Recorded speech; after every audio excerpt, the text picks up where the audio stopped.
This is not financial advice, it's just the wine talking. Hi guys, welcome back to It's Just the Wine. I'll be your host, Tal, Gassia, Mel, Matilda.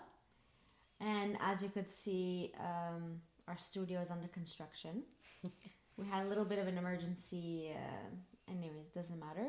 Hopefully next week we'll be back on our back to our usual. Yeah. Yeah, I think so. Sorry about that. Okay. We also wanted to thank our viewers and listeners for their support, and we also got some positive feedbacks, messages saying that some people did change their financial goals, so that's good. I'm still working on it. No, you worked on it. Yeah, I did. Mm-hmm. Yeah. So thank you so much. That's what we wanted to say to start with. All right, so let's dig into today's. Oh, we have to talk about the wins of the week. Oh my god, yeah. So who wants to start?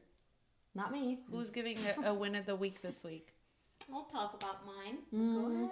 So, I actually passed another SOA exam, which is Woo! an exam with the Society of Actuaries. Proud bestie. Because I'm working my way towards my ASA designation. So What is I'm really that? happy. It's an associateship with the Society of Actuaries, so I'm happy. Say it proudly.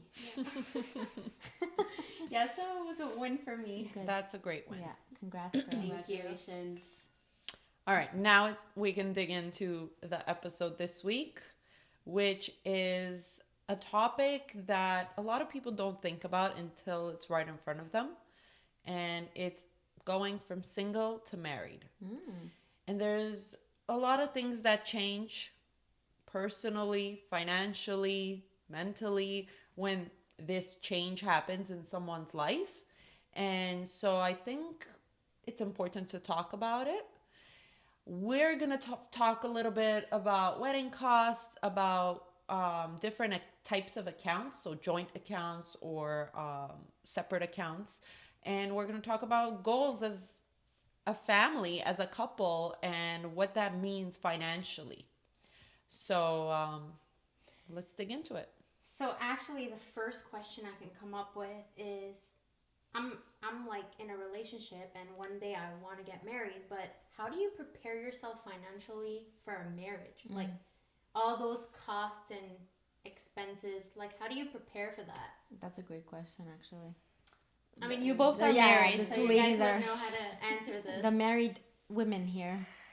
Well, let's start with the obvious, which is when you plan a wedding, you get the florists, photographers, videographers, a venue, guest list, outfits, the dress and the suits. The list goes on and on and tuxedos. on. Yeah, it continues, man. But one thing that actually helped me a lot was I downloaded the app The Knot, so it tracks down your guest list, Yeah.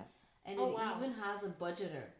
Oh, that's amazing. That was like, it shows what you paid and what you owe still to vendors, and it calculated saying that I didn't even go over the budget I had entered, so it's good. Like yeah, that is amazing. and I was happy with that. 'Cause, Yeah, of course. man, if you don't budget yourself, you could just Go off track. go off track and just, oh, you know what, this is a good idea, that's a good idea, and then when you're not over your budget, you like, then you can include some stuff Yeah. That you would want that's what I was extras. thinking, yeah. But I was happy that we didn't go over our budget. Yeah, I mean, a wedding itself is a huge expense, and it's completely personal too. It completely depends on, do you want a big wedding or do you want something more on a budget?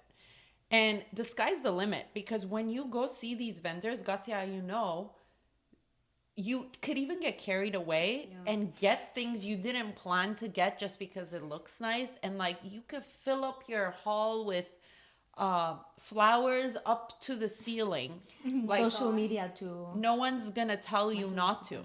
But it's a personal decision and it's a personal preference. Like, for example, I had a big wedding I had a 300 people wedding, which I think is pretty big. Yeah. But I didn't have a lot of flowers, for example. And when I went to the florist, actually,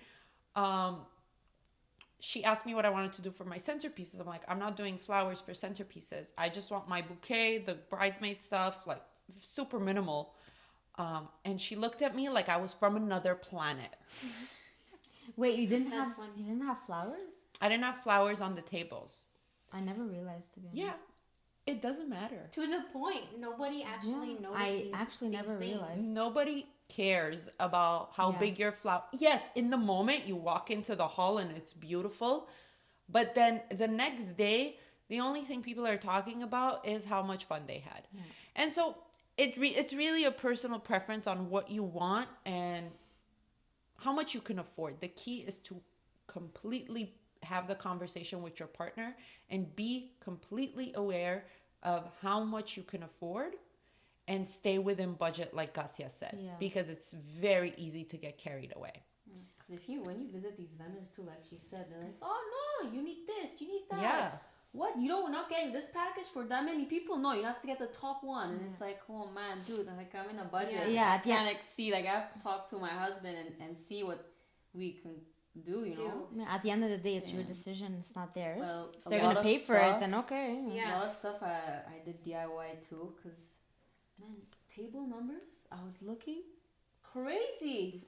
I had a 400 guest wedding too, at a huge wedding, and table numbers, I needed, I think, 40 of them. I don't remember. It was gonna cost me $600 for Oh table. my I'm like, God. yo, oublie. So I got them from Amazon. I had a Cricut machine. I told my bridesmaids, I'm like, you guys are helping me. I don't care. Yeah, and that's And a it- good yeah. I way. saved But you cut- $500. Yeah, you cut How, on. how do you plan to like go about and see the different ranges of prices? Oh, like, me, I started a year before. So She was something else. Yeah. Like honestly, I've never seen such a calm bride and so organized. She had everything like to the T. Everything. and how everything, did you everything. find these like places to go see? Like, did other people recommend? Like now, okay, you're married, and I can ask you, but like if I didn't have a sister, I would be like, where do I start? Yeah, we're lucky because we're gonna sit back and relax. They're gonna be the one planning our wedding, running around, you know. So we're good. You Cheers. know, I knew the videographer and the photographer and the florist I wanted to work with Before she was engaged. before, yeah. But the rest, actually, the hall we got married in was my dream hall, but we had to visit other ones to make the parents happy. But we just both loved that one, and thank God we chose it because my mom found one hall that accommodated 800 guests. Nope. Wow. And then that's And- how big your wedding would have Because gotten. my guest list started at close to 650 guests. I was having a panic attack. It was the thing that stressed me the most wasn't about budgeting. It was the guest list. Yeah. Yeah, that Which ties into like the cost of yeah. Yeah.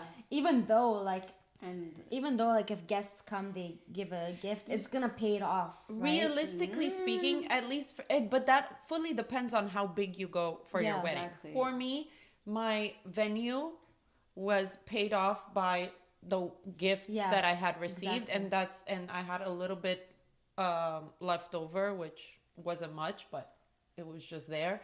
But it Breakfast. depends how big you go.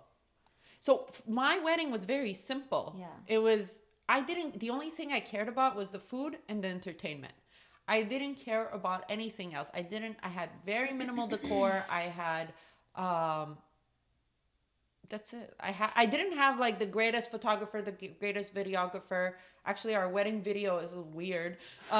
So like, because I didn't pay top dollar for it, I need to watch this video. but I didn't care for those. But to be honest, you're kind of right, because now that I think back, like I like to have fun at a wedding, right? So the only time I'm actually looking at the venue is when I you're get bored. there. No, when I get there. Or when you're bored because you're not having fun. Oh, right, exactly. And now that I'm thinking, out of all the weddings I went to, I only remember one single thing from the wedding. I had fun and one decoration. Yeah. Like one thing I remember about your wedding was the list for the tables. Oh. I found that super You don't remember beautiful. her back, like the bride and the groom's backdrop?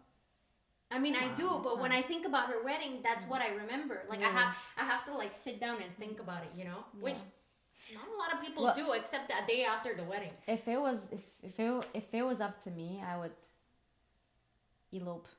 Yeah. I have a friend who's Destination. doing that right now. I swear that, okay, it's not gonna cost as much, but it's a lot to ask for your friends and family. But honestly, I just want to know. Like, I don't want to see somebody I haven't seen in 10 years at my wedding. But Like, you know even what I like mean? That's not what I some want. of our cousins last year and the year before did destination weddings. Mel went to one of them. I went to the other one of them. And yeah, it's a lot to ask for people to come. But you know what? Those weddings, the one I went to, and you could speak to the one that you went to, were so beautiful and intimate. Yeah, exactly. And we really connected and spent Yeah. so Yeah. much time, quality time together for a week versus One, like 6 hours. where Yeah. we're not even like getting time to Yeah. spend with the bride and the groom, whoever, if it's our friend or our family member. That is I what I'm doing. enjoyed like the one I went to in Greece Yeah. so much, and my son was with us, and there were cousins there, and the kids were together, and it was a beautiful time. Yeah. But again, it goes back to your preferences and what you're comfortable with doing, because this is going to set the tone for what comes next. So what are you doing? Are you going to, again, complete preference, are you going to go deep in, get the highest top vendors and go over the top? And if that's what you want to do, that's completely fine. And then I hope that's not the case, but get in debt. Yeah, it's not worth it. Or if you could afford it, of course, Yeah. why not do it? Like, Yeah. I would do it bigger and better in whatever I could afford. But then the important part starts the next day. Yes, this is a big expense at the get-go, but then the heavy conversation, which should have been had before, yeah. but the heavy lifting comes the next day, because now you're married. Now it's not me and you, now it's us. Now we formed a partnership, and so our financial becomes a partnership as well. Becomes one. Yeah. We're one. Yeah, like my mom has always mentioned this to me, and it has been stuck to my head. She always says, think of it, marriage, think of it as if it's a business. You're starting fresh and you're building a life together, and when you don't put effort in it, it's gonna drop. You're gonna go down. She always says, think of it as not like la la la, like that love is gonna go away. At the end of the day, it's you and your partner. You're gonna build a life together to the better. Because Yeah. if you don't put effort in it, it's just gonna. Yeah. It's like you said, a Yeah, business. it's a business, yeah. If you don't put Effort inside. effort in a business, it's going to fail. Yeah. It requires work. And I've said this before, anything of value requires work. Nothing that means something comes easy. Yeah. You're going to put in the work. In this case, it's communication, I think, Yeah. for me. And transparency. Transparency. You got to be clear on what you want, on what, and when I say you, I mean both, and what your goals are as a couple, and then you go from there. So you get married, and now what happens? Do you open joint accounts? Do you keep your accounts separate? Do you choose to have a hybrid model?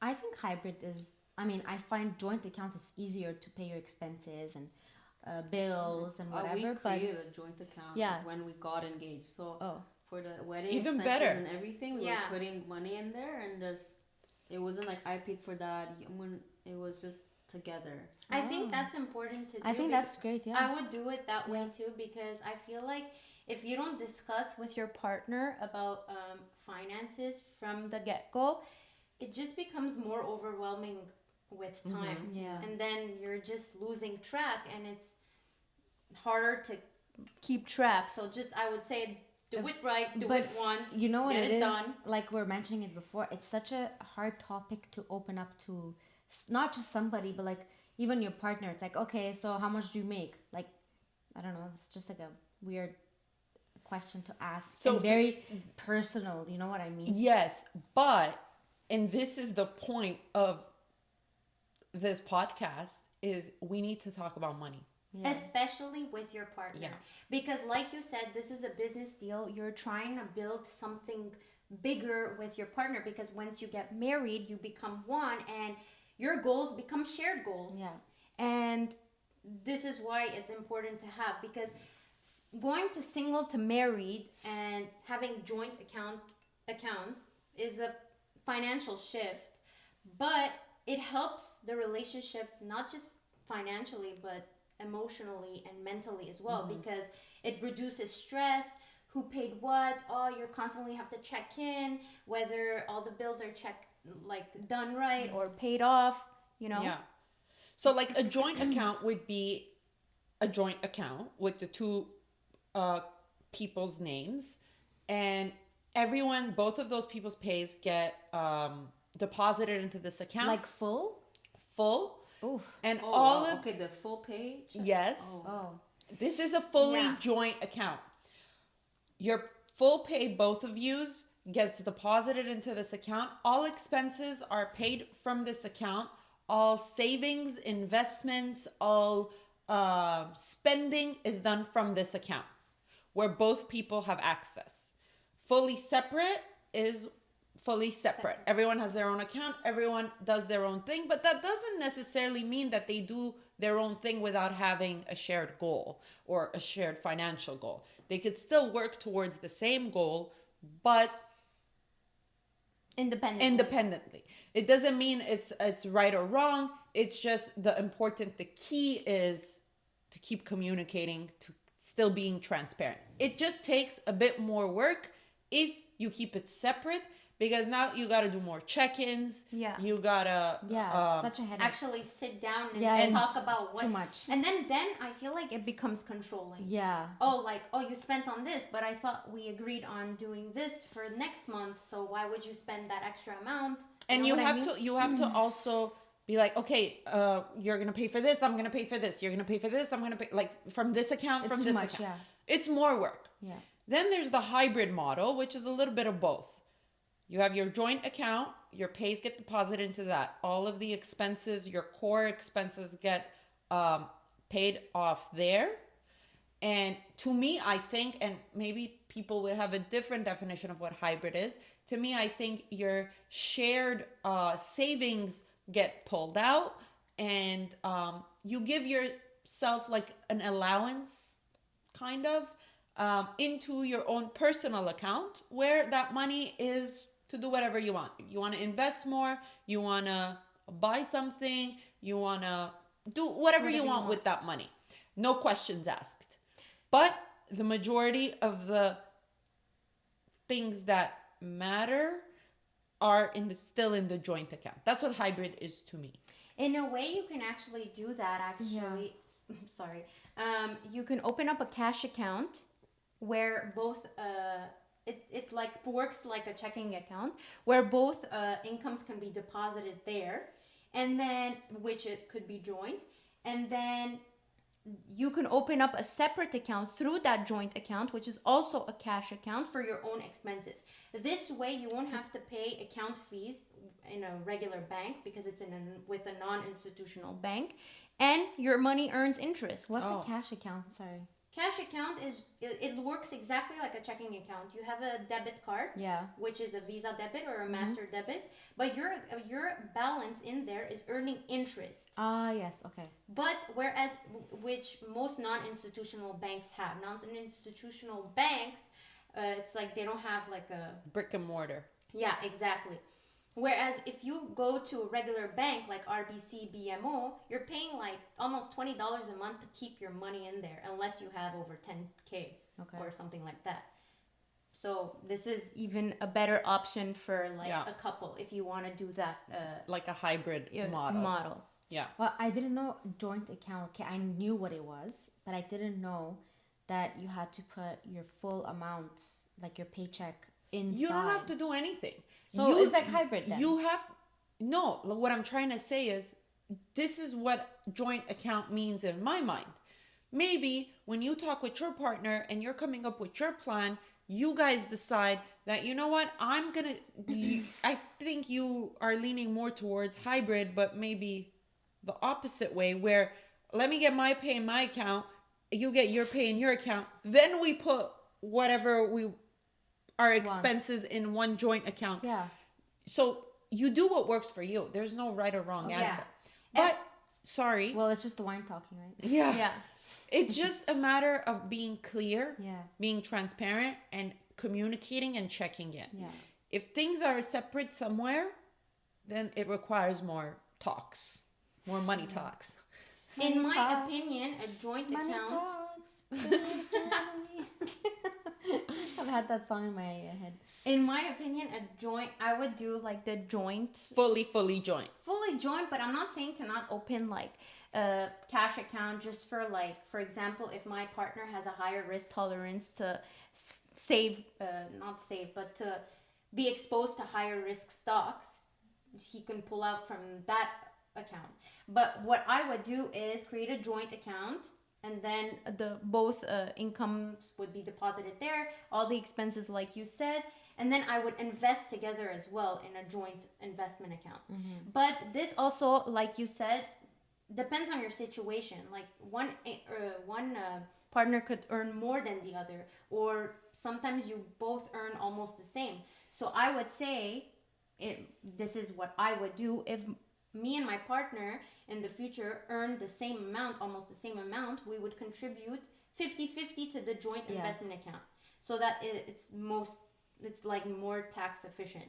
But if my partner earns more and I earn less, then we would do it in a way that my partner, who needs to lower their taxes because he's in a higher bracket, would invest in tax deferred accounts like TFSA and RRSPs, and I would invest more in the joint investment account, whereas the income earned from the investments, if it's dividends, capital gains, interest earned, will be taxed on my lower bracket. So the overall family taxes will be reduced. So it's dependent on your situation. Yeah. And your account is fully joint, but then you're thinking like, dependent on your situation at the time, your investment is like hybrid. Exactly. So Yeah, I think that's like everybody. But I feel like, what's the point of having two accounts and having Independent. I mean, yeah, the biggest pro is independence, but then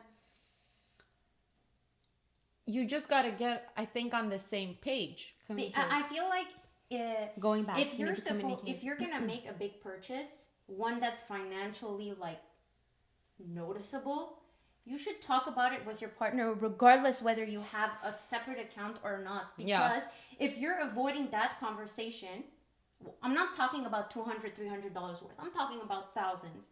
If you're not talking about that specific purchase, then you're most likely avoiding other money talks like debt, because that kind of purchases could make you fall into debt. So I think whether you have separate or not separate, like joint, like you said, the key is communication. Yeah. Because the point is shared goal. You guys have a shared goal because you guys are one now. Yeah.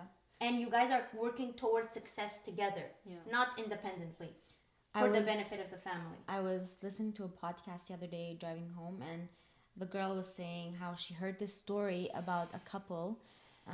The partner lost his job, not willingly. He just lost it. It happens, right? We're human. And the partner goes, well, I'm not going to give you money. Like, my money is my money. Go get your own. Like, I'm not going to help you pay your bills. And I was a bit like shook. I'm like, we don't realize, but I'm sure majority of the people that maybe we know or we don't know, like a lot of people, what's mine is mine, what's yours is yours. They don't really, it really hit me to the core. I'm like, I found it a bit weird. Which is kind of It's- weird yeah, to it's think that sad. people say that, because that could lead to divorce. And Exactly, divorce, yeah. if your assets are not protected through a contract, it's technically joint property. Yeah. Yeah. Like, I think here in Quebec, what is it? If you live with someone more than Common 2 law. years? There's common law marriage. A civil Yeah. union. I think it's No, 3 you- years. When you live with someone, and let's say like you own that condo, and Yeah. someone lives with you after 2 Yeah, or I 3 think years, it becomes theirs as well. Let's Yeah. say Yeah, 5. yeah. Let's just put 5 I'm out there. So- not sure. Whether you're in a joint account or a separate account, God forbid if you're heading towards divorce and that's the reason why you want to keep things separate, like I don't know, Yeah. like that lady. I don't know if that's the reason why she wants to keep separate, but Who knows? you're still splitting everything 50-50. Yeah, unless protected. Yes, which is a different conversation. Yeah, exactly. Maybe their story was different, but that's Well, just I they- had that talk with my husband before we got married. He actually brought it up. He said like, if he loses his job, would I be able to help pay the mortgage of the house and this and Yeah, you're not other gonna say expenses? no. I said, yeah, I'll just have to cut down on unnecessary needs because I was a shopping. Of Of course. But yeah, I said, yeah, of course. Like, we're one, like, we're getting married, we're a team at the end of the day. If I lose my job, like, he's gonna pay my share, and just vice versa. It's Yeah, it's what a it- marriage is Before at the end of before the day. saying before saying I do think Yeah. before signing that contract, girl. So the Or reason boy. why I would, this is the main reason why I would prefer investing together, because if we have separate accounts to invest in, and we have a shared goal, that person, my partner actually, could prioritize their own personal expenses. Like if they have debt, they're gonna prioritize paying debt, and I'm obviously gonna be okay with that. But if we're in a shared investment account, joint investment account, it's gonna like create a healthy pressure to push Mhm. towards success. Yeah. Because again, And you're a because- business, right? Yeah, you don't want to let you're your pushing team, to success, teammate like down. yeah. Nobody goes into a business and then they're like, we're gonna Yeah. Yeah. You do We're your gonna own succeed. thing, and like Yeah, if you have we're a gonna partner in succeed. your business, you're not like you do you, let me do Yeah. me, Yeah. and then You have to You know, put we'll the check effort in. together. Yeah. No.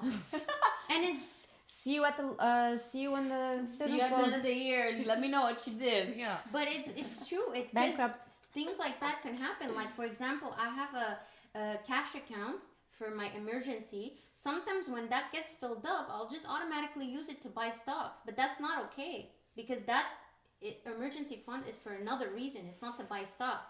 So if you have a pool of money sitting around, you're automatically going to use it if you're not motivated, or you're not constantly thinking about what the purpose of that is. Like, let's say an emergency fund is for an emergency. Let's say I lost my job, but right now I'm comfortable. I have my job, and I'm taking away that to put it into stocks, and I don't have liquidity. So when I lose my job, God forbid, I have to pull out my investments. You know what I mean? yeah, So when you're in a shared joint account, you think about these things, because you're not only considering yourself, you're also considering your partner.